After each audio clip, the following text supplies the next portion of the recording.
O Senhor esteja convosco. Ele está no meio de nós. Proclamação do Evangelho de Jesus Cristo segundo João. Glória a vós, Senhor. Naquele tempo, João estava de novo com 2 dos seus discípulos, e vendo Jesus passar, disse: Eis o Cordeiro de Deus. Ouvindo essas palavras, os 2 discípulos seguiram Jesus. Voltando-se para eles e vendo que o estavam seguindo, Jesus perguntou: O que estáis procurando?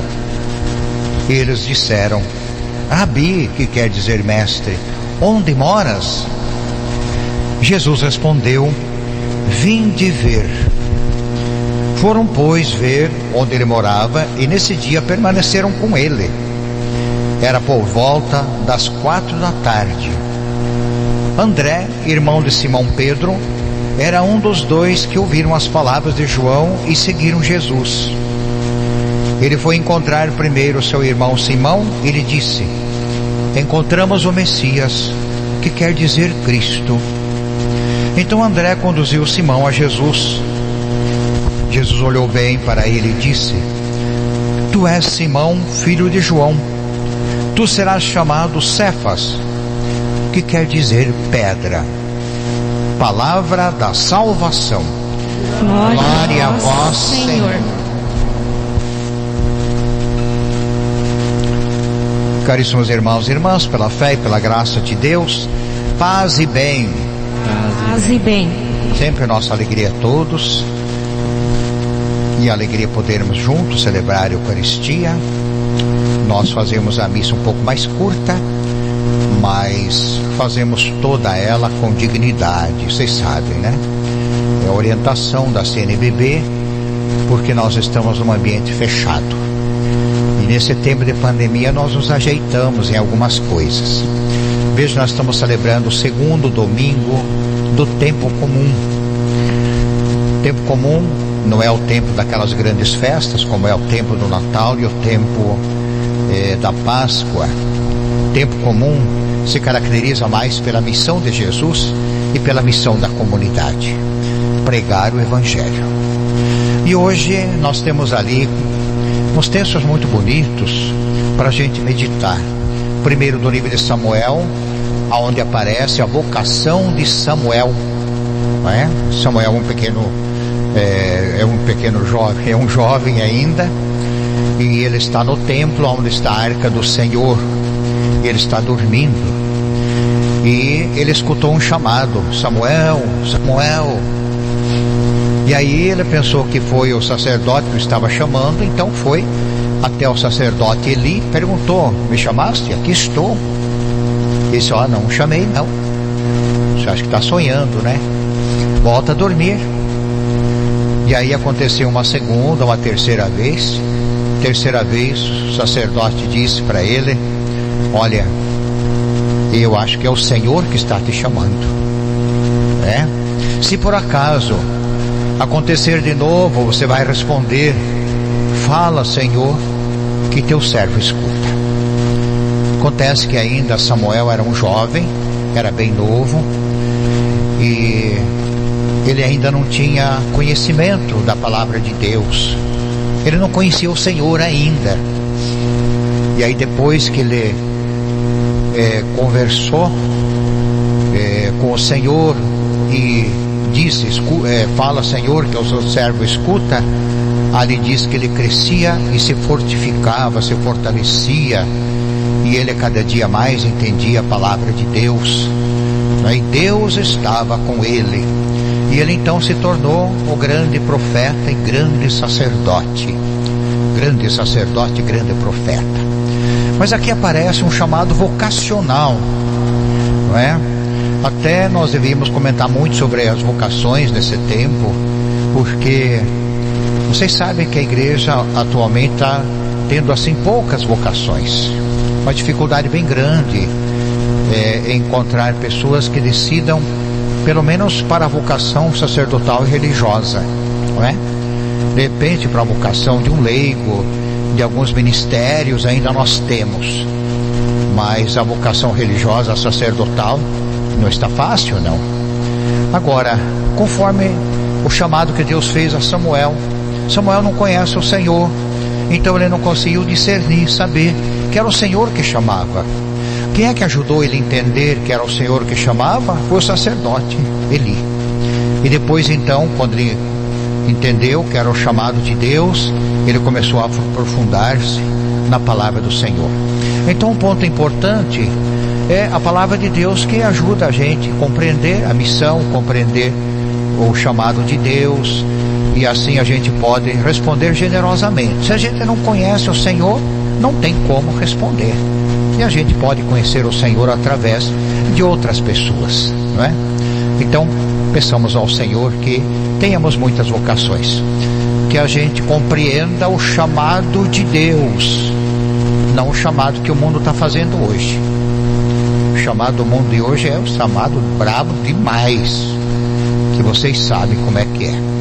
E até tenho pedido muito, prestem atenção, gente, que o nosso mundo de hoje está tentando destruir a igreja, destruir a fé cristã e assim por diante.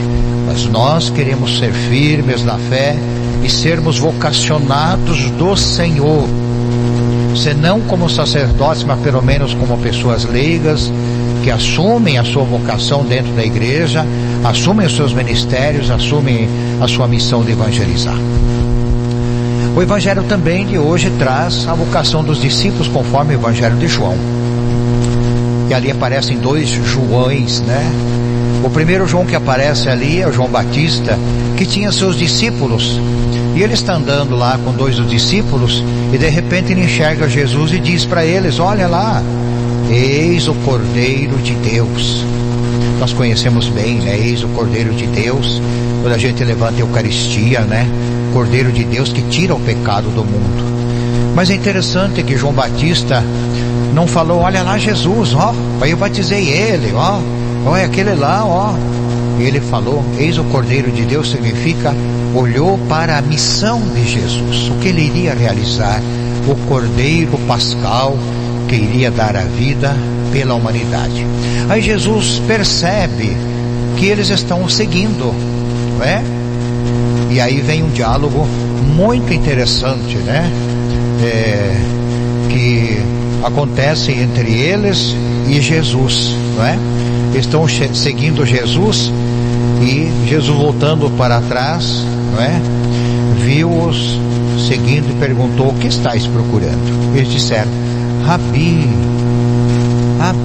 mestre, né? Onde moras? E aí, o que Jesus disse? Vinde ver. Eu sempre acho tão bonito isso, né? Vinde ver. O pessoal canta ali, só que ali já foi emendado com a vocação, né? Mas é um canto bem emocionante, né? Jesus que diz: vinde ver aonde eu moro. E o local principal que Jesus quer morar é da nossa família, no nosso coração, quer morar na nossa comunidade. A gente pensa que a morada do Senhor é só no templo, na igreja. Não, Ele tem que morar na nossa vida, né? Então, vinde ver aonde eu moro, né? Aqui diz que os discípulos permaneceram com Ele nesse dia. Então, permanecer com Jesus.